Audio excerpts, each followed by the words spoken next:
Hello student, Kalyani IAS academy के online platform पर आपका स्वागत है। मैं हूं लखन दायमा, आपको एमपीएसआई के लिए हिंदी पढ़ा रहा हूं। फ्रेंड, एमपीएसआई के अलावा अन्य राज्यों के जो एसआई की एग्जाम्स होती है उसमें भी हिंदी बहुत ही महत्वपूर्ण होता है। तो देखिए, इसमें आज मैं आपको पढ़ाने वाला हूँ समास के बारे में। ठीक है फ्रेंड, तो समास के बारे में मैं आपको बताऊँगा कि समास किसे कहते हैं और समास के प्रकार कितने होते हैं। ठीक है, तो चलिए इसमें फ्रेंड बिना देर के शुरू करते हैं समास को। तो अब देखिए यहाँ पर समास, तो समास किसे कहते हैं और इसका अर्थ क्या होता है और इसके प्रकार कितने हैं।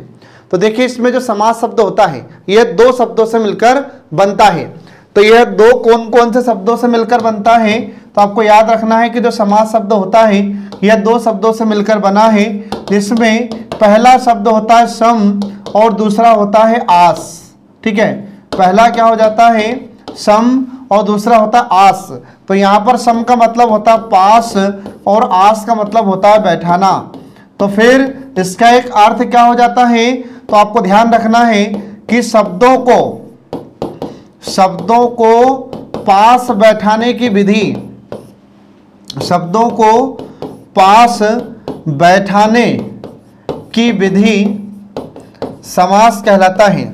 तो ये इसका अर्थ हुआ। तो क्या हो जाता है, तो जब हम शब्दों को पास पास बैठाते हैं तो ये शब्दों को पास पास बैठाने की विधि क्या कहलाती है, समास कहलाती है। तो ये तो हमने इसका सरल अर्थ बताया, लेकिन इसका पूर्ण रूप से कंप्लीट अर्थ क्या हो जाता है, इसमें आपको ध्यान रखना है कि दो या दो से अधिक शब्दों को मिलाकर जो शब्द बनाया जाता है उसे हम समास कहते हैं। और शब्दों को इसमें या फिर समास को बनाते समय इसके जो बीच के शब्द होते हैं वे लुप्त हो जाते हैं। तो ये होता है समास। तो अब देखिए इसमें, तो ये तो मैंने आपको बताया यहाँ पर कि शब्दों को पास बैठाने की विधि ये समास कहलाता है। तो फिर इसका एक पूर्ण अर्थ क्या हो जाता है, तो समास का पूर्ण अर्थ होता है कि दो या दो से अधिक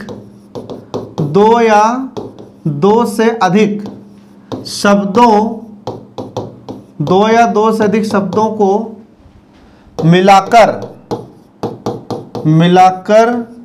जो शब्द बनाया जाता है, दो या दो से अधिक शब्दों से मिलाकर जो शब्द बनाया जाता है उसे समास कहते हैं, उसे समास कहते हैं। ये आपको ध्यान रखना होगा। ठीक है, तो इसमें हम देखते हैं कि इसमें जो बीच का शब्द होता है वह गायब हो जाता है। ये आपको ध्यान रखना होगा कि समासिक शब्द बनाते समय इसमें बीच का शब्द या जो बीच के शब्द होते हैं तो बीच के शब्द इसमें लुप्त हो जाते हैं, गायब हो जाते हैं। तो कैसे हो जाते हैं ये देखिए इसमें। तो एक इसका उदाहरण देखिए यहाँ पर, जैसे तो मैंने लिखा यहाँ पर कि प्रयोग के लिए शाला,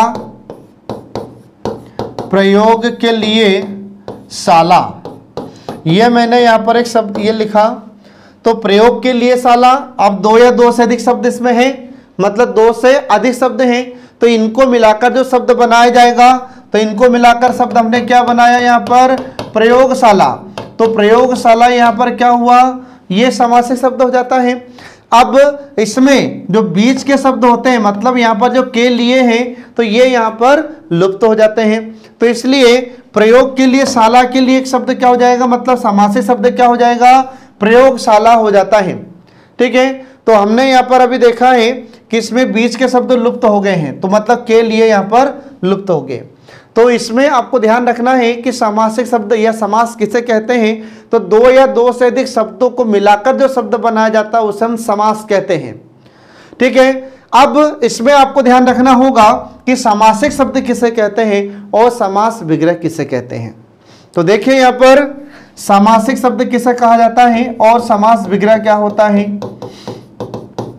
सामासिक शब्द क्या होता है और इसके बाद फिर समास विग्रह किसे कहते हैं, समास विग्रह किसे कहा जाता है।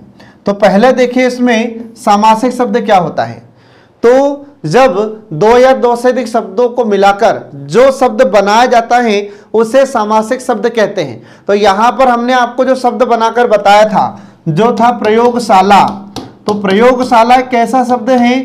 तो प्रयोगशाला यहाँ पर ये सामासिक शब्द है, क्योंकि दो या दो से अधिक शब्दों को मिलाकर इसे बनाया गया है। तो यह शब्द होगा प्रयोगशाला, क्या है? सामासिक शब्द है। फिर समास विग्रह क्या होगा? तो जब सामासिक शब्दों को अलग किया जाता है या सामासिक शब्दों को अलग करने की प्रक्रिया, वह कहलाता है समास विग्रह। तो हमने यहाँ पर देखा कि जो प्रयोगशाला शब्द है, जब हम इसी का विग्रह कर देंगे, इसी को जब हम अलग अलग कर देते हैं, तो वह कहलाता है समास विग्रह। तो सामासिक शब्दों को पुनः अलग करने की प्रक्रिया समास विग्रह कहलाता है। आ रहा समझ में? तो जैसे मैं लिख दूं यहाँ पर कि देश के लिए भक्ति, देश के लिए भक्ति, तो यहां पर ये क्या है? ये समास विग्रह है। और इसका सामासिक शब्द क्या होगा? तो इसका सामासिक शब्द होता है देशभक्ति। तो ये आपको ध्यान रखना होगा। तो ये होता है सामासिक शब्द और ये होता है समास विग्रह। तो सामासिक शब्द क्या होते हैं? तो दो या दो से अधिक शब्दों से मिलाकर जो शब्द बनाया जाता है उसको सामासिक शब्द कहते हैं। और जब इन्हें सामासिक शब्दों को पुनः अलग किया जाता है तो इस प्रक्रिया को हम समास विग्रह कहते हैं। तो ये आपको इसमें ध्यान रखना होगा फ्रेंड। अब इसमें शुरू करते हैं कि समास के प्रकार होते कितने हैं। ठीक है, तो समास के प्रकार में लेकर कई बार विद्यार्थियों को कंफ्यूजन होता है कि 4 प्रकार होते हैं या 6 प्रकार होते हैं। तो देखिए इसमें कितने प्रकार होते हैं। तो एग्जाम में अगर आपसे क्वेश्चन पूछा जाता है कि मुख्य रूप से समास के प्रकार कितने होते हैं, तो समास के प्रकार 4 ही होते हैं। तो देखिए इसमें पदों के आधार पर समास के प्रकार, पदों के आधार पर, पदों के आधार पर समास के प्रकार, पदों के आधार पर समास के प्रकार, ये आपको ध्यान रखना फ्रेंड। एग्जाम में आपसे क्वेश्चन पूछा जाता है कि पदों के आधार पर समास के कितने प्रकार होते हैं, तो 4 प्रकार होते हैं, याद रखना। तो पदों के आधार पर समास के 4 प्रकार कौन कौन से हो जाते हैं? तो इसमें देखिए, तो इसमें पहला प्रकार हो जाता है, पहला प्रकार, तो पहला प्रकार हो जाएगा अव्ययी भाव समास। कौन सा हो जाएगा? अव्ययी भाव समास। दूसरा प्रकार हो जाता है द्वंद्व समास। ठीक है, सॉरी, दूसरा प्रकार आपको ध्यान रखना है तत्पुरुष समास, उसके बाद अपन लिखेंगे द्वंद्व समास। तो दूसरा प्रकार है तत्पुरुष समास और तीसरा हो जाता है फिर द्वंद्व समास और फिर चौथा हो जाता है बहुब्रीहि समास। ये ऐसे इसके 4 प्रकार होते हैं समास के। अब आप सोच रहे होंगे कि 2 प्रकार कौन से नहीं है, तो 2 प्रकार इसमें कर्मधारय समास और द्विगु समास होता है। तो जो कर्मधारय और द्विगु समास होता है वह तत्पुरुष का ही एक भाग होता है। ठीक है, तो इसमें जब मैं आपको अभी तत्पुरुष समास पढ़ाऊंगा तो इसमें इसके प्रकार मैं आपको बताऊंगा। ठीक है, तो अब ये जो 4 प्रकार होते हैं पदों के आधार पर, तो चारों प्रकार को एक आप सरल रूप में कैसे याद रख सकते हैं? जैसे यहाँ पर जो अव्ययी भाव समास होता है, तो अव्ययी भाव समास में क्या होगा? तो अव्ययी भाव समास में कौन सा पद प्रधान होगा?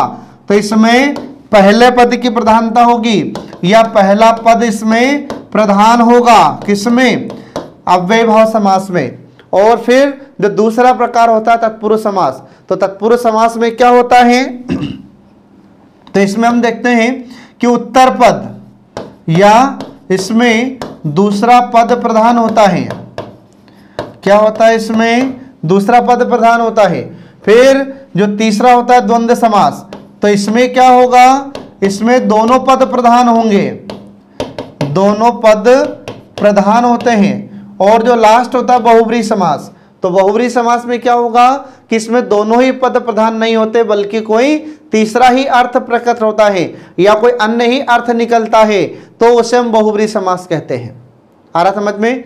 तो इसमें आपको ध्यान रखना है कि जो लास्ट है बहुब्रीहि समास, तो ये क्या होता है इसमें? तो इसमें दोनों ही पद प्रधान नहीं होते बल्कि इसमें दोनों ही पद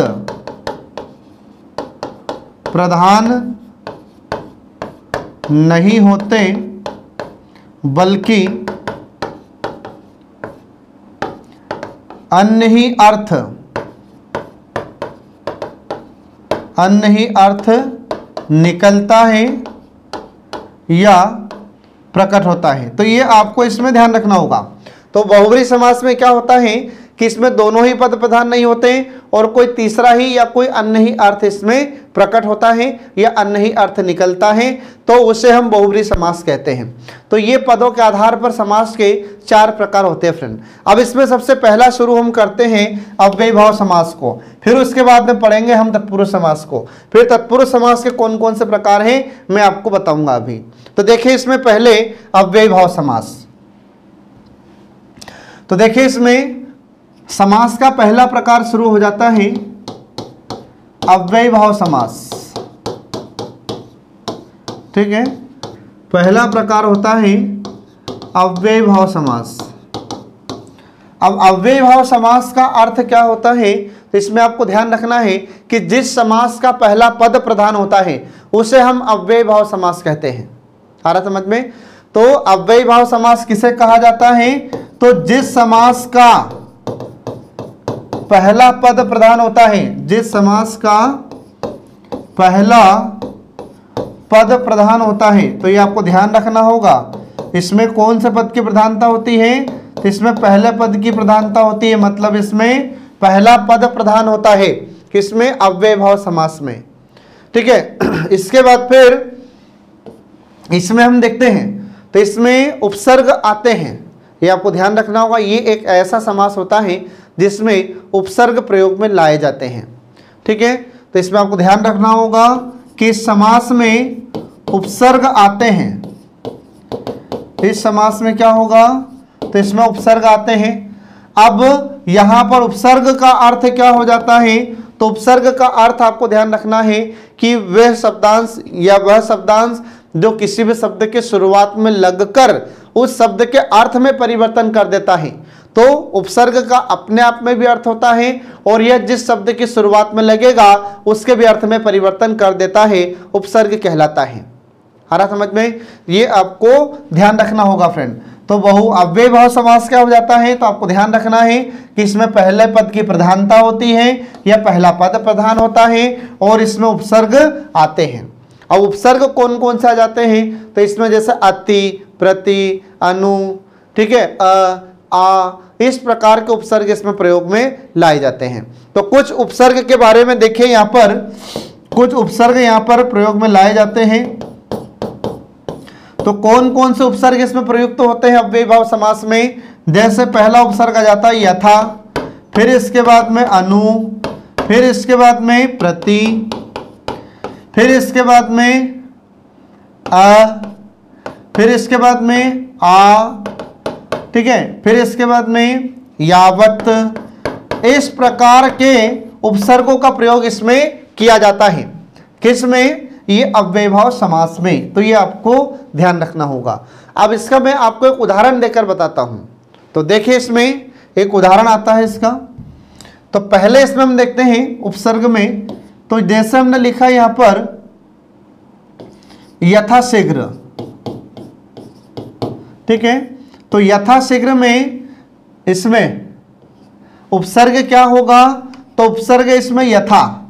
तो पहली बात तो ये कि इसका समास विग्रह करेंगे कैसे, तो इसका समास विग्रह किया जाएगा जितना शीघ्र हो। यथाशीघ्र का समास विग्रह क्या हो जाएगा, तो इसका समास विग्रह हो जाता है जितना शीघ्र हो। तो आपसे एग्जाम में क्वेश्चन कैसे पूछेगा, तो आपसे क्वेश्चन पूछा जाएगा कि जो अव्ययी भाव समास होता है, तो अव्ययी भाव समास में किसका प्रयोग होता है, तो इसमें उपसर्ग का प्रयोग किया जाता है या उपसर्ग का प्रयोग इसमें होता है। तो हम यहाँ पर देख रहे हैं कि जो यथाशीघ्र है, तो यथाशीघ्र में यथा क्या है, तो यथा है यहाँ पर अव्ययी भाव, मतलब इसमें ये उपसर्ग है यथा। ठीक है, और उपसर्ग यह जिस शब्द के भी शुरुआत में लगता है, तो ये इसका खुद का तो अपने आप में अर्थ होता ही है, लेकिन जिस शब्द के भी शुरुआत में लगता है उसके अर्थ में परिवर्तन कर देता है।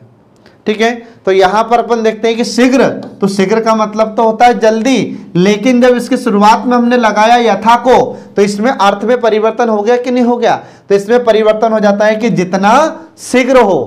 तो यहां पर यथा क्या है, ये उपसर्ग होता है। इसके बाद फिर ऐसे इसका अगला उदाहरण आता है कि जैसे यथासंभव, अगला उदाहरण आ जाता है इसका जैसे यथासंभव। तो यथासंभव का यदि हम समास विग्रह करते हैं तो इसका समास विग्रह क्या होगा?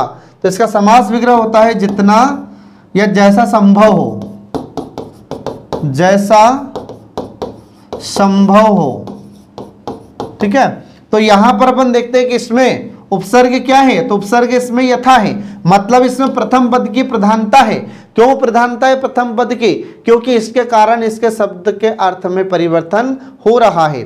तो जैसे ही यह उपसर्ग शब्द की शुरुआत में जुड़ रहा है तो ये अर्थ में, शब्द के अर्थ में परिवर्तन कर रहा है। तो यहाँ पर जो संभव शब्द है, तो संभव तो अपने आप में एक साधारण शब्द है, और इसकी शुरुआत में जैसे ही हमने यथा शब्द लगाया तो इसने इसके अर्थ में परिवर्तन कर दिया कि जैसा संभव हो। आ रहा समझ में? तो ये आपको इसमें ध्यान रखना होगा फ्रेंड। इसके बाद फिर और भी इसके बहुत सारे उदाहरण आते हैं यथा पे से ही, जैसे यथाशक्ति होता है। तो यथाशक्ति का समास विग्रह क्या होगा? तो शक्ति के अनुसार। ठीक है फ्रेंड, तो इसमें आपको ध्यान रखना होगा। अब इसके बाद में अगला उदाहरण देखिए कि जैसे प्रतीक है। तो कुछ उदाहरण आते हैं जैसे प्रतीक है, तो प्रतीक के उदाहरण आते हैं जैसे हमने लिखा यहां पर प्रतिहिंसा। ठीक है, तो प्रतिहिंसा, तो इसका समास विग्रह कैसे होगा? तो हिंसा के बदले हिंसा, ये होती है प्रतिहिंसा। हिंसा के बदले हिंसा। ठीक है, तो हिंसा के बदले हिंसा यह होती है प्रतिहिंसा। तो अगर कोई हमें मारता है तो हम भी उसे मारते हैं, तो वह क्या हुई? हिंसा के बदले हिंसा। तो यहां पर अपन देखते हैं कि जो हिंसा शब्द है तो ये तो अपने आप में एक साधारण शब्द होता है। तो हिंसा का अर्थ क्या होता है? मारपीट, खून खराबा करना, ये हिंसा होती है। ठीक है, तो हम यहाँ पर देखते हैं कि जो हिंसा शब्द है तो ये तो अपने आप में साधारण है, लेकिन इसकी शुरुआत में जैसे ये प्रति शब्द जुड़ता है तो ये इसके अर्थ में परिवर्तन कर देता है। तो जैसे हिंसा के बदले हिंसा। आ रहा समझ में? तो हिंसा यहाँ पर अपने आप में एक साधारण शब्द होता है, और जैसे इसकी शुरुआत में प्रति जुड़ता है तो ये इसके अर्थ में परिवर्तन कर रहा है। और क्या परिवर्तन कर दिया? तो हिंसा के बदले। आ रहा समझ में? तो ये इसमें उपसर्ग का प्रयोग होता है अव्यय भाव समास में। इसके बाद फिर अगला इसका उदाहरण आ जाता है कि जैसे प्रतिदिन। प्रतिदिन का समास विग्रह क्या हो जाएगा? तो इसका समास विग्रह होगा हर दिन। क्या हो जाएगा इसका? हर दिन। तो इसके बाद फिर ऐसे ही अगला उदाहरण आता है जैसे प्रत्युत्तर। तो उत्तर के बदले उत्तर, ये आपको ध्यान रखना होगा फ्रेंड। इसके बाद फिर अगला आ जाता है उदाहरण इसका जैसे अनुदिन। जैसे अनुदिन, तो अनुदिन का समास विग्रह क्या हो जाएगा? दिन पर दिन, ये होता है अनुदिन। तो एग्जाम में आपसे क्वेश्चन कैसे पूछा जाएगा? तो एग्जाम में आपसे क्वेश्चन पूछा जाएगा कि अनुदिन में समास कौन सा होता है, तो ये आपको ध्यान रखना होगा। अब इसके बाद फिर अगला उदाहरण इसका आ जाता है कि जैसे यावत जीवन। यावत जीवन, तो इसका समास विग्रह क्या हो जाएगा? यावत है जीवन। यावत, यावत मतलब जब तक। जब तक, यावत है जीवन, ये आपको ध्यान रखना पड़ेगा। ठीक है, तो हम यहां पर देखते हैं कि जो यावत जीवन शब्द होता है, जब हम इसका समास विग्रह करते हैं तो इसका समास विग्रह क्या होगा? यावत है जीवन, मतलब जब तक जीवन है। तो आपसे एग्जाम में क्वेश्चन पूछा जाएगा कि जो यावत जीवन शब्द होता है तो बताइए इसमें समास कौन सा है? तो आपको याद रखना होगा अव्यय भाव समास है। फिर आपसे पूछा जाए कि इसका समास विग्रह क्या होगा? तो इसका समास विग्रह होगा यावत है जीवन। आ रहा समझ में? तो ये आपको इसमें ध्यान रखना होगा फ्रेंड। तो क्वेश्चन इसमें कैसा भी आपसे पूछा जाए आपको ये ध्यान रखना है। ठीक है, अब इसके बाद फिर अगला उदाहरण आ जाता है इसी का जैसे आमरण। जैसे आमरण, तो आमरण इसमें कौन सा समास है? इसमें अव्यय भाव समास है। क्यों अव्यय भाव समास है? क्योंकि इसमें प्रधानता किसकी है? प्रथम पद की प्रधानता है। और प्रथम पद यहाँ पर क्या है, उपसर्ग है, और उपसर्ग जिस शब्द की भी शुरुआत में जुड़ता है तो इसका खुद का तो अर्थ होता ही है, लेकिन जिस शब्द की शुरुआत में जुड़ता है तो यह उस शब्द के अर्थ में भी परिवर्तन कर देता है। तो यहाँ पर हम देखते हैं कि जैसे मरण शब्द होता है तो मरण का मतलब तो होता है मरना, तो मरण अपने आप में एक साधारण शब्द होता है, लेकिन जैसे उसकी शुरुआत में यहाँ पर ये आ शब्द जुड़ता है, मतलब इसमें आ क्या जुड़ जाता है, उपसर्ग जुड़ जाता है, तो ये इसके अर्थ में परिवर्तन कर देता है। तो आमरण का इसलिए समास विग्रह क्या हो जाएगा, मरने तक। क्या हो जाएगा, मरने तक। मरण का मतलब क्या होता है, मरना, लेकिन उसमें आ जुड़ जाता है, आ प्रत्यय उपसर्ग जुड़ जाता है, तो उसके अर्थ में इसने परिवर्तन कर दिया, तो क्या हो जाएगा, आमरण, मतलब मरने तक। ठीक है फ्रेंड, तो ये आपको ध्यान रखना होगा। तो इस प्रकार से हम देखते हैं कि यहाँ पर ये अव्यय भाव समास समाप्त हो जाता है। अब इसके बाद शुरू होता है दूसरा तत्पुरुष समास। तो समास का दूसरा प्रकार देखिए, यहाँ पर समास का दूसरा प्रकार होता है तत्पुरुष समास। ठीक है, तत्पुरुष समास। अब एग्जाम में आपसे क्वेश्चन पूछा जाता है कि किस समास का दूसरा पद प्रधान होता है, तो ये तत्पुरुष समास का होता है, तो इसमें आपको याद रखना है। तो एग्जाम में आपसे क्वेश्चन पूछा जाए कि तत्पुरुष समास किसे कहते हैं, तो जिसमें उत्तर पद प्रधान होता है। अव्यय भाव समास में कौन सा पद प्रधान था, तो इसमें प्रथम पद मतलब पूर्व पद प्रधान था अव्यय भाव समास में। ठीक है, और इसमें कौन से पद की प्रधानता होगी, इसमें उत्तर पद की प्रधानता होगी। तो इसमें आपको ध्यान रखना है, तो जिस समास में दूसरा पद प्रधान होता है, जिस समास में दूसरा पद या इसी को उत्तर पद भी कहते हैं, उत्तर पद या दूसरा पद प्रधान होता है, दूसरा पद प्रधान होता है, उसे हम तत्पुरुष समास कहते हैं। इसमें आपको ध्यान रखना फ्रेंड, एग्जाम में कई बार क्वेश्चन पूछा जाता है कि वह कौन सा समास है जिसका उत्तर पद प्रधान होता है, तो ये तत्पुरुष समास का दूसरा पद मतलब ये तत्पुरुष समास होता है। तो इसमें कौन से पद की प्रधानता होगी, दूसरे पद की या फिर उत्तर पद की इसमें प्रधानता होगी, मतलब जो बाद का पद होगा वह इसमें प्रधान होगा। अब यहाँ पर ये जो बार बार शब्द आ रहा है पद, इसका मतलब क्या हो जाएगा, तो जो विभक्ति युक्त शब्द होते हैं उसको हम पद कहते हैं। तो विभक्ति युक्त शब्द कैसे, तो अभी जैसे मैंने बताया था आपको, जैसे आमरण मतलब मरने तक, तो इसमें अपन देखते हैं कि जब विभक्ति चिन्ह का इसमें उपयोग होता है या जो विभक्ति युक्त शब्द होते हैं तो ऐसे शब्दों को हम पद कहते हैं, और जो विभक्ति रहित होते हैं वे कहलाते हैं शब्द। तो आपको ध्यान रखना होगा, तो यहाँ पर इसमें दूसरे पद की प्रधानता होती है। अब इसके बाद में तत्पुरुष समास में आपको ध्यान रखना है कि इसमें एक विशेषण होता है और एक विशेष्य होता है। ठीक है, तो विशेषण किसे कहा जाता है और विशेष्य किसे कहते हैं, तो पहले देखिए इसमें विशेषण, तो विशेषण का मतलब होता है जो विशेषता बताता है। विशेषण का मतलब क्या हो जाता है, तो आपको ध्यान रखना है, विशेषण का मतलब कि जो विशेषता बताता है, तो जो विशेषता बताए या जो विशेषता बताता है, तो जो विशेषता बताता है उसे हम क्या कहते हैं, विशेषण कहते हैं। और विशेष्य क्या होता है, तो जिसकी विशेषता बताई जाती है, जिसकी विशेषता बताई जाती है, जिसकी विशेषता बताई जाती है, तो उसे हम विशेष्य कहते हैं। तो ये इसमें आपको ध्यान रखना होगा, तो इसमें एक विशेषण होगा तो एक विशेष्य होगा। ठीक है, तो विशेषण का मतलब जो विशेषता बताता है और विशेष्य जिसकी विशेषता बताई जाती है। तो उदाहरण के लिए मैं यहाँ पर एक उदाहरण देता हूँ कि जैसे, तो उदाहरण मैंने लिखा यहाँ पर कमल नयन।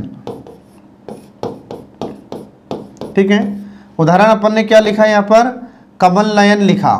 तो कमल अब यहाँ पर क्या हो जाएगा, तो कमल हो जाएगा यहाँ पर विशेषण, और विशेष्य क्या हो जाएगा, तो विशेष्य हो जाएगा यहाँ पर नयन। क्यों हो जाएगा ये ऐसा, क्योंकि कमल के समान आंखें। तो कमल के समान आंखें, तो कमल क्या हुआ, कमल हुआ यहाँ पर विशेषण, ठीक है। और नयन क्या हो जाएगा यहाँ पर, विशेष हो जाएगा, क्योंकि किसकी विशेषता बता रहे हैं, नयन की, मतलब आंखों की विशेषता बता रहे हैं। तो आंखें क्या हो जाएगी यहाँ पर, विशेष हो जाएगी। और आंखें कैसी है, तो कमल के जैसे आंखें हैं, तो विशेषण क्या हो जाएगा यहाँ पर, कमल हो जाता है। ऐसे ही इसका एक और उदाहरण आ जाता है, जैसे नील कमल, इसका क्या हो जाएगा, नील कमल का।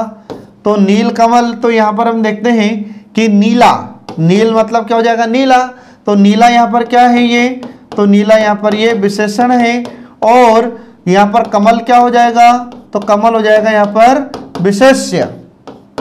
कमल क्या हो जाएगा, विशेष हो जाता है। तो यहाँ पर किसकी विशेषता बता रहे हैं, कमल के। तो जिसकी विशेषता बताई जाती है वह होता है विशेष्य, और जो विशेषता बताता है वह होता है विशेषण। तो कमल कैसा है, नीला है, ठीक है। तो कमल जब नीला है तो नीला शब्द यहाँ पर क्या होगा, विशेषण, मतलब कमल की विशेषता बता रहा है कि कमल नीला है।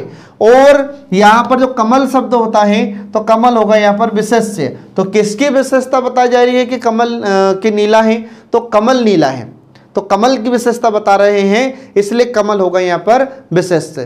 तो ये इनका प्रयोग किया जाता है इसमें तत्पुरुष समास में, ये आपको ध्यान रखना होगा। अब इसके बाद देखिए फिर आगे कि जो तत्पुरुष समास होता है, तो तत्पुरुष समास के प्रकार होते कितने हैं। तो देखिए इसमें तत्पुरुष समास के कुछ प्रकार होते हैं। तत्पुरुष समास के प्रकार, ठीक है। तो तत्पुरुष समास के प्रकार कौन कौन से होते हैं, ये देखिए इसमें तत्पुरुष समास के प्रकार। तो इसके वैसे तो 7 प्रकार हैं, लेकिन ये 7 प्रकार अपने को नहीं पढ़ना है, इसके 3 प्रकार में आपको पढ़ाऊंगा, और वही आपसे एग्जाम में पूछे भी जाते हैं।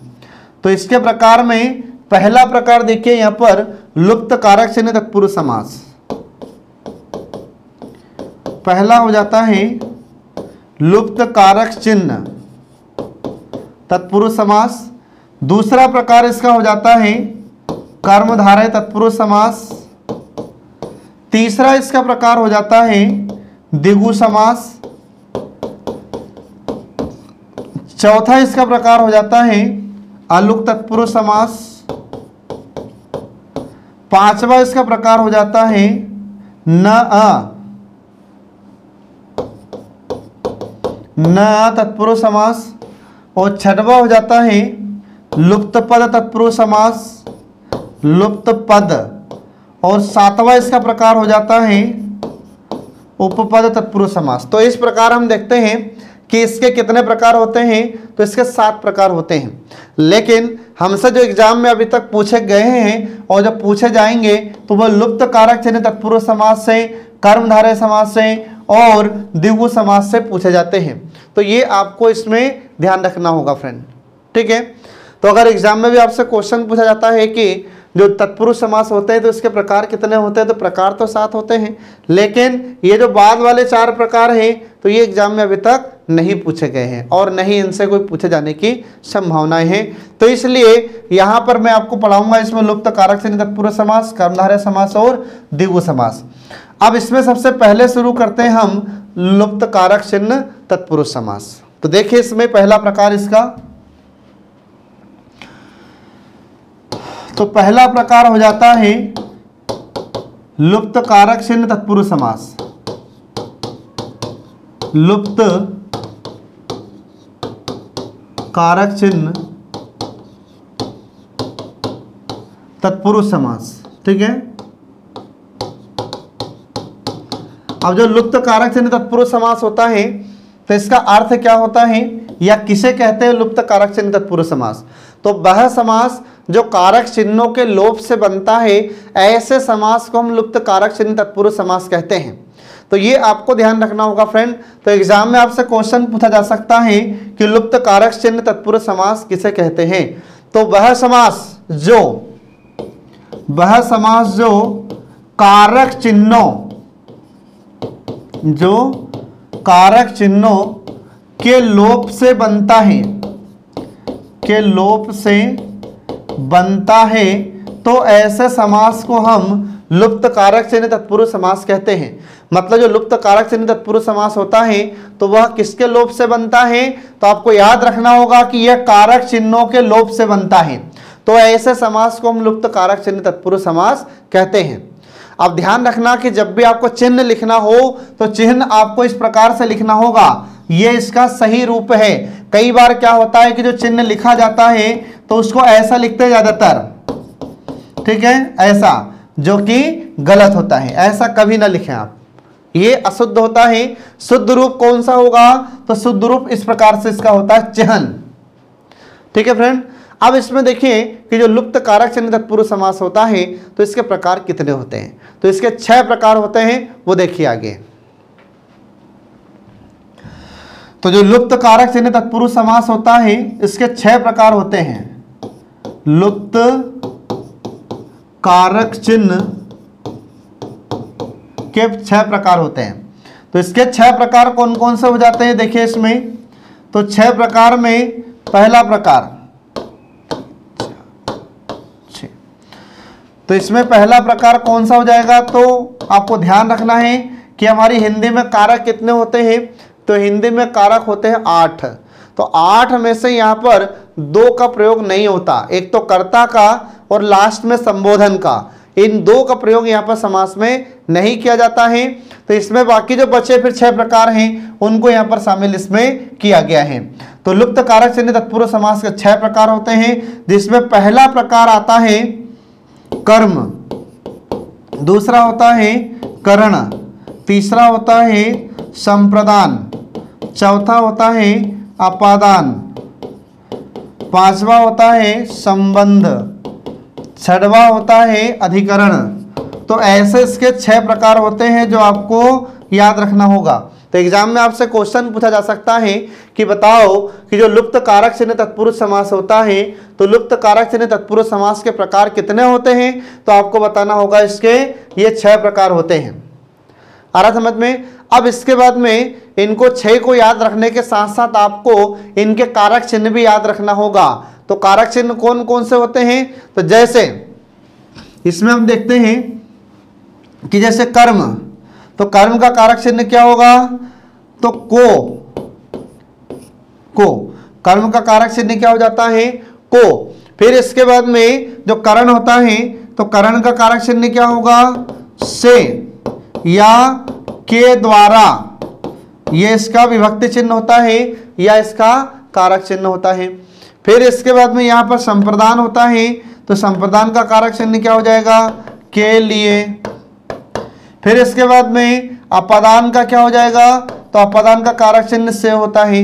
और यहाँ पर अपादान में जो से का हम उपयोग कर रहे हैं तो यह अलग होने के अर्थ में प्रयुक्त होता है। फिर इसके बाद में अगला जाता है संबंध, तो संबंध में का, की और के, ये सब इसमें आते हैं। और लास्ट में आता है अधिकरण, तो अधिकरण का कारक चिन्ह क्या हो जाएगा? में या पर, ये इसके कारक चिन्ह होते हैं। तो ये आपको ध्यान रखना है फ्रेंड। तो यहाँ पर हमने आपको बताया अभी कि जो तत्पुरुष समास का पहला प्रकार होता है लुप्त कारक चिन्ह तत्पुरुष समास, तो इसके 6 प्रकार होते हैं। तो ये 6 प्रकार मैंने आपको यहाँ पर बताया है, ठीक है। अब इसके बाद देखिए इसका पहला प्रकार लुप्त कारक चिन्ह तत्पुरुष समास का पहला प्रकार है कर्म लुप्त कारक चिन्ह तत्पुरुष समास। तो देखिए इसमें इसका पहला प्रकार, तो पहला प्रकार यहां पर आता है कर्म, तो इसका पहला प्रकार है यहां पर कर्म लुप्त कारक चिन्ह तत्पुरुष समास। कर्म लुप्त कारक चिन्ह तत्पुरुष समास। तो इसका ऐसा नाम क्यों है? क्योंकि आपको ध्यान रखना है कि इसमें अभी हम कौन सा समास पढ़ रहे हैं, तो इसमें हम समास का दूसरा प्रकार पढ़ रहे हैं तत्पुरुष समास। और तत्पुरुष समास का पहला प्रकार कौन सा है?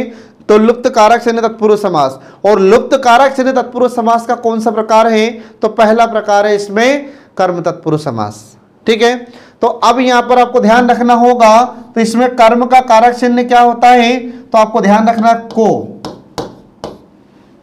क्या हो जाएगा? को।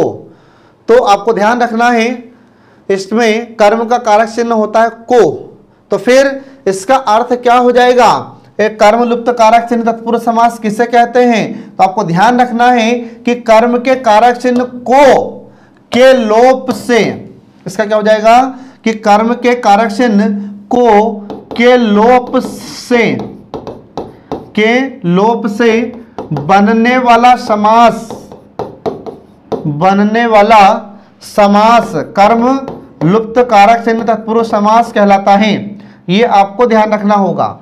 तो इसका अर्थ क्या हो जाता है कि कर्म के कारक चिन्ह, तो कर्म का कारक चिन्ह क्या है को, तो को के लोप से बनने वाला समास कर्म लुप्त कारक चिन्ह तत्पुरुष समास होता है। मतलब इसमें किसका लोप होगा, तो इसमें को का लोप होगा। आ रहा समझ में, इसमें किसका लोप हो जाएगा, तो इसमें को का लोप होता है, इसलिए इसको कर्म लुप्त कारक चिन्ह तत्पुरुष समास कहते हैं। अब इसके कुछ उदाहरण आप देखिए तब आपको स्पष्ट होगा। तो देखिए इसका उदाहरण,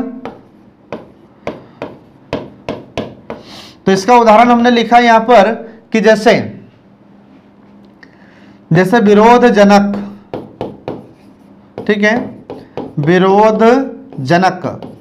तो विरोधजनक का जब हम समास विग्रह करते हैं तो इसका समास विग्रह कैसे होगा, तो इसका समास विग्रह हो जाता है विरोध को जन्म देने वाला, विरोध को जन्म देने वाला बराबर क्या हो जाता है विरोधजनक। तो यहां पर किसका लोप हुआ, ये को का लोप हुआ। तो कारक चिन्ह क्या है यहां पर को है, तो को का इसमें लोप हो जाता है। तो ये क्या हो गया फिर विरोधजनक, मतलब विरोध को जन्म देने वाला। ऐसे ही फिर इसका अगला उदाहरण आ जाता है आपत्तिजनक।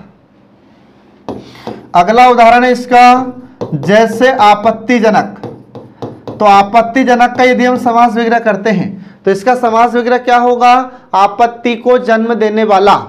तो इसमें भी किसका लोप होगा, तो इसमें भी को का लोप होगा। तो उदाहरण देखिए इसका आपत्तिजनक का अपन समास विग्रह करते हैं तो इसका समास विग्रह हो जाएगा आपत्ति को जन्म देने वाला, ठीक है, यह होता है आपत्तिजनक, आपत्ति को जन्म देने वाला। तो यहां पर इसमें को क्या है, ये कारक चिन्ह है। तो को यहां पर कारक चिन्ह है तो इस कारक चिन्ह को का लोप होगा। तो इसलिए यह कौन सा समास हो जाएगा, तो यह हो जाता है कर्म लुप्त कारक चिन्ह तत्पुरुष समास। क्योंकि इसमें किसका लोप होगा, तो यहां पर इसमें को का लोप होता है, इसलिए इसमें कर्म लुप्त कारक चिन्ह तत्पुरुष समास है। अब एग्जाम में आपसे क्वेश्चन कैसे पूछा जाएगा, तो एग्जाम में आपसे क्वेश्चन पूछा जाएगा कि बताइए जो आपत्तिजनक शब्द होता है इसमें समास कौन सा है। सबसे पहली बात तो इसमें समास का प्रकार है तत्पुरुष समास। दूसरी बात कि इसमें तत्पुरुष समास का कौन सा प्रकार है, तब आपको बताना पड़ेगा लुप्त कारक चिन्ह तत्पुरुष समास। और अगर यह पूछा जाता है कि लुप्त कारक चिन्ह तत्पुरुष समास का कौन सा प्रकार है, तब आपको बताना पड़ेगा इसमें कर्म लुप्त कारक चिन्ह तत्पुरुष समास है। ठीक है फ्रेंड, तो ये आपको इसमें ध्यान रखना होगा।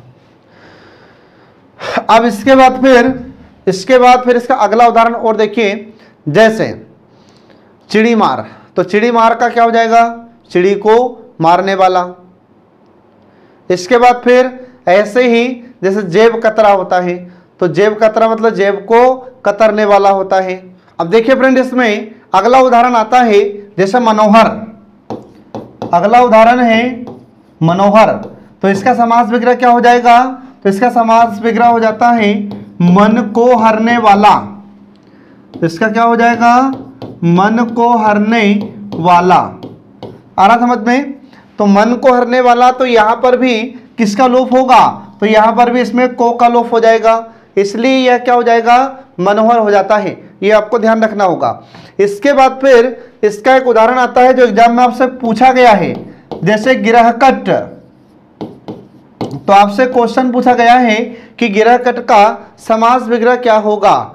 ठीक है, तो पहले तो आपको याद रखना है कि यह कौन सा समास का उदाहरण है, तो यह तत्पुरुष समास का उदाहरण है। और तत्पुरुष समास में कौन सा, तो इसमें लुप्त कारक चिन्ह तत्पुरुष समास का। और लुप्त कारक चिन्ह तत्पुरुष समास में किसका, तो ये कर्म का। या जो कर्म का कारक चिन्ह होता है, मतलब जो कर्म लुप्त कारक चिन्ह तत्पुरुष समास होता है, उसका यह उदाहरण है। तो गिरह कट का समास विग्रह क्या होगा? तो गिरह मतलब गांठ, गिरह या गांठ को काटने वाला, गिरह को या गांठ को काटने वाला, यह होता है गिरह कट। ये आपको ध्यान रखना होगा फ्रेंड, ठीक है। तो ये इसका पहला उदाहरण यहाँ पर समाप्त हुआ। तो कुछ महत्वपूर्ण उदाहरण हमने आपको यहाँ पर दिए हैं। तो ये कर्म लुप्त कारक चिन्ह तत्पुरुष समास खत्म हो जाता है। अब इसके बाद देखिए फिर अगला प्रकार आता है करण। दूसरा प्रकार है यहाँ पर करण तत्पुरुष समास। करण लुप्त कारक चिन्ह, करण लुप्त कारक चिन्ह तत्पुरुष समास। अब इसमें देखिए अब आप कि जो करण लुप्त कारक चिन्ह तत्पुरुष समास होता है, तो इसका कारक चिन्ह क्या होता है? तो इसमें आपको ध्यान रखना है से। तो करण का कारक चिन्ह होता है से या के द्वारा। तो इसमें आपको ध्यान रखना है कि करण के कारक चिन्ह से के द्वारा के लोप से बनने वाला समास करण लुप्त कारक चिन्ह तत्पुरुष समास कहलाता है। तो इसमें किसका लोप होगा? तो इसमें से या के द्वारा का लोप होता है, ठीक है। तो करण के कारक चिन्ह से के द्वारा के लोप से, ये आपको ध्यान रखना है, के लोप से बनने वाला समास, बनने वाला समास करण लुप्त कारक चिन्ह तत्पुरुष समास कहलाता है। ये आपको ध्यान रखना होगा। तो इसमें किसका लोप होगा? या तो से का लोप होगा या फिर के द्वारा का लोप होता है। ये आपको ध्यान रखना होगा। अब इसके बाद देखिए इसके कुछ उदाहरण देखिए। जैसे अपन देखते हैं कि रेखांकित, तो उदाहरण है इसका रेखांकित। तो रेखांकित का समास विग्रह क्या हो जाएगा? तो इसका समास विग्रह हो जाएगा रेखा के द्वारा अंकित, रेखा के द्वारा अंकित। तो यहां पर अपन देखते हैं कि इसमें कारक चिन्ह क्या है? तो कारक चिन्ह इसमें होता है के द्वारा, ठीक है। जिसमें कारक चिन्ह है के द्वारा, ये के द्वारा का लोप होगा तो इससे समासिक शब्द क्या हुआ?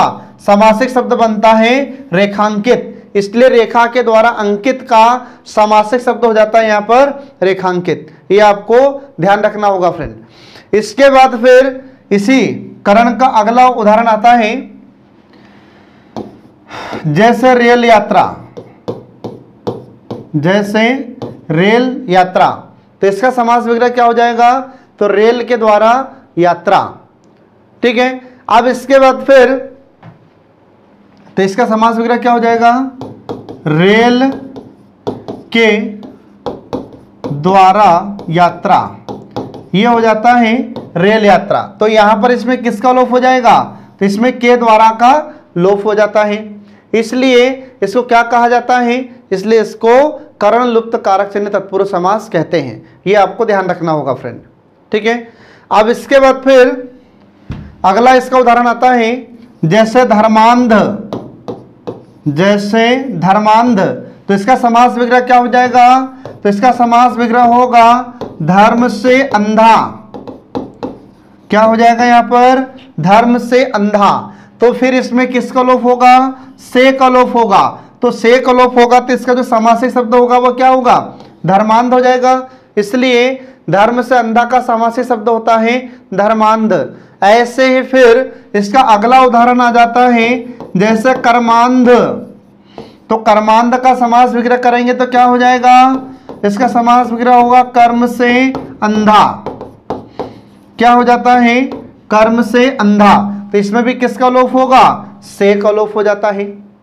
फिर इसके बाद में अगला आ जाता है इसी का जैसे मोहांध, मोहांध। तो इसका समास विग्रह क्या हो जाएगा? तो इसका समास विग्रह होता है मोह से अंधा। ये आपको ध्यान रखना होगा फ्रेंड। तो एग्जाम में आपसे क्वेश्चन कैसे पूछेगा, तो एग्जाम में आपसे क्वेश्चन पूछा जाएगा कि बताइए जो मोहांद शब्द होता है इसमें समास कौन सा है। तो आपको याद रखना होगा इसमें तत्पुरुष समास है। फिर तत्पुरुष समास का कौन सा प्रकार है, तो लुप्त कारक चिन्ह तत्पुरुष समास है। लुप्त कारक चिन्ह तत्पुरुष समास का कौन सा प्रकार है, तो आपको ध्यान रखना होगा करण, क्योंकि करण का कारक चिन्ह क्या होता है, से या के द्वारा। ठीक है फ्रेंड, तो इस प्रकार से यहां पर यह करण तत्पुरुष समास समाप्त हो जाता है। अब इसके बाद में अगला देखिए, अगला आ जाता है संप्रदान। अगला है लुप्त कारक चिन्ह तत्पुरुष समास का तीसरा प्रकार संप्रदान लुप्त कारक चिन्ह, संप्रदान लुप्त कारक चिन्ह तत्पुरुष समास। ठीक है, अब इसमें देखिए तो संप्रदान लुप्त कारक चिन्ह तत्पुरुष समास, अब ये क्या होता है, इसका अर्थ क्या होता है। देखिए तो पहली बात तो ये कि आपको इसका कारक चिन्ह पता होना चाहिए कि संप्रदान का कारक चिन्ह क्या है।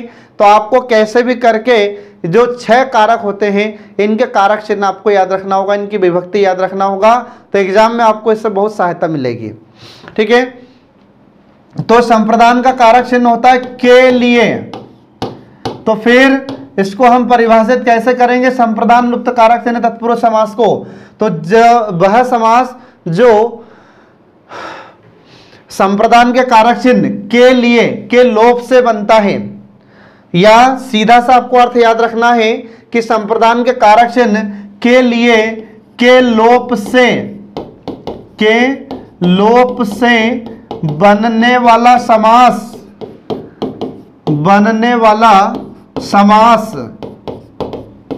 संप्रदान लुप्त कारक चिन्ह तत्पुरुष समास कहलाता है। तो इसमें किसका लोप होगा, तो इसमें लोप होगा के लिए का, यह आपको ध्यान रखना होगा। अब इसका मैं उदाहरण बताता हूं तो उदाहरण से स्पष्ट हो जाएगा। तो इसका उदाहरण आता है कि जैसे, तो उदाहरण है हम यहां पर दे रहे हैं जैसे देशभक्ति है ना, तो देशभक्ति का यदि हम समास विग्रह करते हैं तो इसका समास विग्रह क्या हो जाएगा, देश के लिए भक्ति। इसका समास विग्रह क्या हो जाएगा, तो देश के लिए भक्ति। तो इसमें किसका लोप हो जाता है, तो इसमें के लिए का लोप हो जाता है। तो के लिए का लोप होगा तो यहां पर समासिक शब्द क्या बन जाता है, देशभक्ति हो जाता है। तो एग्जाम में आपसे क्वेश्चन पूछा जा सकता है कि बताइए देशभक्ति में कौन सा समास होगा, तो आपको याद रखना होगा तत्पुरुष समास। इसका समास विग्रह आपसे पूछा जा सकता है कि देशभक्ति का सही समास विग्रह क्या होगा, तो यह आपको ध्यान रखना होगा। इसके बाद फिर इसी का अगला उदाहरण आता है जैसे सभा मंडप। अगला इसका उदाहरण है सभा मंडप। तो इसका समास विग्रह कैसे होगा, तो सभा के लिए मंडप। इसका हो जाएगा समास विग्रह सभा के लिए मंडप। ये आपको ध्यान रखना होगा। तो इसमें भी किसका लोप हो जाएगा, तो इसमें भी के लिए का लोप होगा, तो ये हो जाएगा सभा मंडप। ठीक है फ्रेंड, तो ये आपको इसमें ध्यान रखना होगा। तो इसमें किसका लोप हो जाएगा, के लिए का लोप होता है। अब इसके बाद देखिए इसका चौथा प्रकार। तो चौथा प्रकार होता है अपादान तत्पुरुष समास। अपादान लुप्त कारक चिन्ह, अपादान लुप्त कारक चिन्ह तत्पुरुष समास।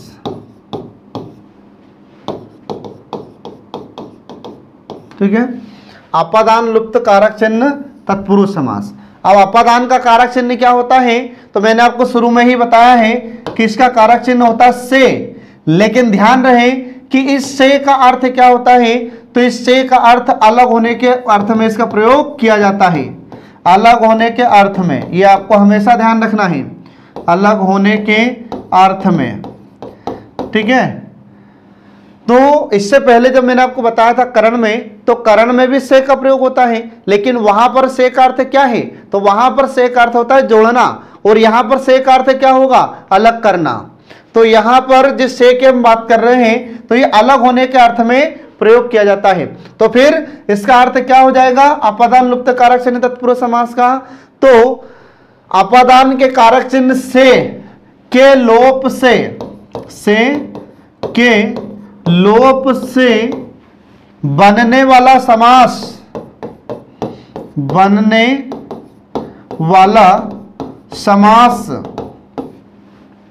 अपादान लुप्त कारक चिन्ह तत्पुरुष समास कहलाता है। ये आपको ध्यान रखना होगा फ्रेंड, ठीक है। अब इसमें देखिए इसके कुछ उदाहरण आते हैं, तो कुछ उदाहरण देखिए इसके, जैसे मैंने यहां पर लिख दिया कि बंधन मुक्त या पाप मुक्त लिख देते हैं। जैसे हमने लिख दिया पाप मुक्त, ठीक है। तो जब इसका समास विग्रह हम करेंगे तो समास विग्रह क्या हो जाएगा? तो समास विग्रह होगा इसका कि पाप से मुक्त। अब पाप से मुक्त मतलब कि यहां पर ये जो से का प्रयोग हुआ है, तो ये से किस अर्थ में प्रयोग किया जा रहा है? अलग होने के अर्थ में। मतलब पाप से क्या हो गया? मुक्त हो गया, मतलब पाप से अलग हो जाता है। ऐसे फिर अगला उदाहरण आता है जैसे बंधन मुक्त, जैसे बंधन मुक्त। तो बंधन मुक्त में हम देखते हैं कि बंधन से बिल्कुल मुक्त हो गया, बंधन से अलग हो जाता है। तो यहां पर जो से का प्रयोग हो रहा है यह अलग होने के अर्थ में प्रयुक्त किया जाता है। तो ये आपको ध्यान रखना होगा। इसके बाद फिर इसी का अगला उदाहरण देखिए कि जैसे देश निकाला, जैसे देश निकाला, तो इसका समास विग्रह क्या होगा? देश से निकाला, देश से निकाला हुआ, ये होता है देश निकाला। अब ये कैसा हो गया? तो हम देख रहे हैं कि देश से निकाल दिया, देश से बाहर कर दिया गया, ठीक है। तो यहां पर जो से प्रयोग हो रहा है ये अलग होने के अर्थ में प्रयुक्त होता है। तो इसमें आपको ध्यान रखना है कि अगर एग्जाम में आपसे क्वेश्चन पूछा जाए कि देश निकाला में समास कौन सा होगा, तो आपको बताना है तत्पुरुष समास। और तत्पुरुष समास का कौन सा प्रकार है? तो लुप्त कारक चिन्ह तत्पुरुष समास। लुप्त कारक चिन्ह तत्पुरुष समास का कौन सा प्रकार है? अपादान तत्पुरुष समास, ठीक है। तो अपादान में और करण में दोनों में डिफरेंस यही होता है कि जो अपादान होता है तो यह अलग होने के अर्थ में प्रयुक्त होता है। हरा समझ में? ये आपको ध्यान रखना होगा फ्रेंड। अब इसके बाद फिर अब इसके बहुत सारे उदाहरण हैं, जैसे चरित्रहीन। तो चरित्रहीन मतलब चरित्र से हीन। तो अगर आपसे क्वेश्चन पूछा जाता है कि बताइए चरित्रहीन का समास विग्रह क्या होगा, तो इसका समास विग्रह हो जाता है चरित्र से हीन, मतलब जिसके चरित्र ठीक ना हो, चरित्र से बिल्कुल अलग हो गया हो। ऐसे ही लक्ष्य भ्रष्ट, तो लक्ष्य भ्रष्ट का भी समास विग्रह करेंगे तो क्या हो जाएगा? लक्ष्य से भ्रष्ट, मतलब लक्ष्य से अलग हो गया है, ठीक है। अब इसमें अपादान किसको कहेंगे फिर हम? तो जिससे अलग हो रहा है उसे कहते हैं अपादान। जैसे हम बोल रहे लक्ष्य भ्रष्ट, तो इसमें लक्ष्य क्या होगा? यहां पर हो जाएगा लक्ष्य अपादान, मतलब लक्ष्य से अलग हो रहा है। तो ये आपको ध्यान रखना होगा फ्रेंड। तो इस प्रकार से हम देखते हैं कि यहाँ पर ये चौथा प्रकार भी समाप्त हो जाता है, अपादान तत्पुरुष समास। अब इसके बाद देखिए अगला हो जाता है पांचवा प्रकार, संबंध लुप्त कारक चिन्ह, संबंध लुप्त कारक चिन्ह तत्पुरुष समास, ठीक है। तो संबंध लुप्त कारक चिन्ह तत्पुरुष समास। अब संबंध का कारक चिन्ह क्या होता है? तो संबंध का कारक चिन्ह होता है का, की और के, ठीक है। तो का, की, के लोप से बनने वाला समास, के लोप से बनने वाला समास संबंध लुप्त कारक चिन्ह तत्पुरुष समास कहलाता है। तो यह समास किसके लोप से बनेगा? तो यह समास का, की, के इसके लोप से बनता है, ये आपको ध्यान रखना होगा फ्रेंड। अब इसके कुछ उदाहरण देखिए, तो कुछ उदाहरण देखिए जिसमें पहला उदाहरण आता है, इसके उदाहरण में पहला उदाहरण देखिए कि जैसे गंगा जल, जैसे गंगा जल, तो गंगा जल का यदि हम समास विग्रह करेंगे तो इसका समास विग्रह क्या होता है, तो इसका समास विग्रह होता है गंगा का जल, गंगा का जल। तो यहां पर अब इसमें किसका लोप होगा, तो यहां पर इसमें ये का लोप हो जाएगा, तो का लोप होगा तो इसका समासिक शब्द क्या बना, गंगा जल। आ रहा समझ में। तो एग्जाम में आपसे क्वेश्चन पूछा जा सकता है कि बताइए कि जो गंगा जल शब्द होता है तो गंगा जल शब्द में कौन सा समास है, तो आपको याद रखना होगा तत्पुरुष समास। तत्पुरुष समास का कौन सा प्रकार है, तो आपको याद रखना होगा लुप्त कारक चिन्ह तत्पुरुष समास। लुप्त कारक चिन्ह तत्पुरुष समास का कौन सा प्रकार है, तो संबंध कारक चिन्ह, संबंध लुप्त कारक चिन्ह तत्पुरुष समास। ये आपको इसमें ध्यान रखना होगा फ्रेंड। इसके बाद फिर इसी का अगला उदाहरण आ जाता है, जैसे जलधारा। ठीक है, तो जलधारा का समास विग्रह क्या हो जाता है, तो जलधारा का समास विग्रह हो जाता है जल की धारा। क्या हो जाएगा, जल की धारा। ये आपको ध्यान रखना होगा फ्रेंड। ठीक है, तो इसमें किसका लोप होगा, तो इसमें या तो का लोप होगा या की का लोप होगा या फिर के का लोप होता है। ये ऐसा होता है संबंध कारक चिन्ह तत्पुरुष समास। अब इसके बाद फिर अगला देखिए, अगला है और लास्ट इसका अधिकरण तत्पुरुष समास। अधिकरण लुप्त कारक चिन्ह तत्पुरुष समास। लुप्त कारक चिन्ह तत्पुरुष समास। ठीक है, तो अधिकरण लुप्त कारक चिन्ह तत्पुरुष समास। अब इसका कारक चिन्ह क्या होता है, तो इसका कारक चिन्ह आपको ध्यान रखना है में या पर। इसका कारक चिन्ह क्या हो जाएगा, में या पर। तो फिर इसको परिभाषित कैसे किया जाएगा, तो आपको ध्यान रखना है कि अधिकरण के कारक चिन्ह में पर के लोप से बनने वाला समास अधिकरण लुप्त कारक चिन्ह तत्पुरुष समास कहलाता है। तो इसमें किसका लोप होगा, तो इसमें या तो में का लोप होगा या फिर पर का लोप होता है। तो इसलिए इसे क्या कहा जाता है, तो इसलिए इसे अधिकरण तत्पुरुष समास कहा जाता है। तो इसमें देखिए इसका उदाहरण एक, तो इसका एक उदाहरण देखिए कि जैसे अब हमने लिखा यहां पर आप बीती। ठीक है, यहां पर हमने लिख दिया आप बीती। ठीक है, अब आप बीती, तो इसका समास विग्रह कैसे होगा, तो इसका समास विग्रह हो जाएगा आप पर बीती। आप पर बीती। तो इसमें जो पर है, तो पर यहां पर किस प्रकार का कारक चिन्ह है, तो यहां पर यह अधिकरण कारक चिन्ह होता है। तो अधिकरण कारक चिन्ह क्या है, पर। तो ये पर का लोप होगा, तो इससे क्या बना, ये आप बीती बनता है। आप पर बीती मतलब आप बीती। तो एग्जाम में आपसे क्वेश्चन पूछ सकता है कि जो आप बीती शब्द होता है, तो बताइए आप बीती में समास कौन सा होगा। तो इसमें आपको ध्यान रखना है तत्पुरुष समास। और तत्पुरुष समास का कौन सा प्रकार, लुप्त कारक चिन्ह तत्पुरुष समास। लुप्त कारक चिन्ह तत्पुरुष समास का कौन सा प्रकार, तो आपको याद रखना है ये अधिकरण तत्पुरुष समास। ठीक है, अब इसके बाद फिर इसका अगला उदाहरण देखिए। अगला उदाहरण आता है जैसे कविराज। अगला उदाहरण है कविराज। तो कविराज का यदि हम समास विग्रह करते हैं तो इसका समास विग्रह क्या हो जाएगा, तो इसका समास विग्रह होगा कवियों में राजा। क्या हो जाएगा, कवियों में राजा। तो इसमें किसका लोप होगा, तो इसमें में का लोप हो जाता है, तो ये बनता है कविराज। इसके बाद फिर ऐसे ही इसका अगला उदाहरण आता है जैसे मुनिश्रेष्ठ। अगला उदाहरण है इसका मुनिश्रेष्ठ। तो मुनिश्रेष्ठ का समास विग्रह क्या हो जाएगा, तो इसका हो जाएगा मुनियों में श्रेष्ठ। मुनियों में श्रेष्ठ।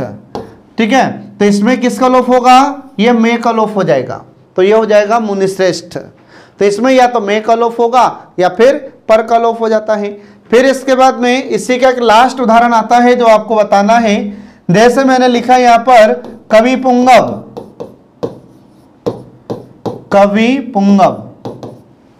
ठीक है, तो इसका समास विग्रह कैसे होगा?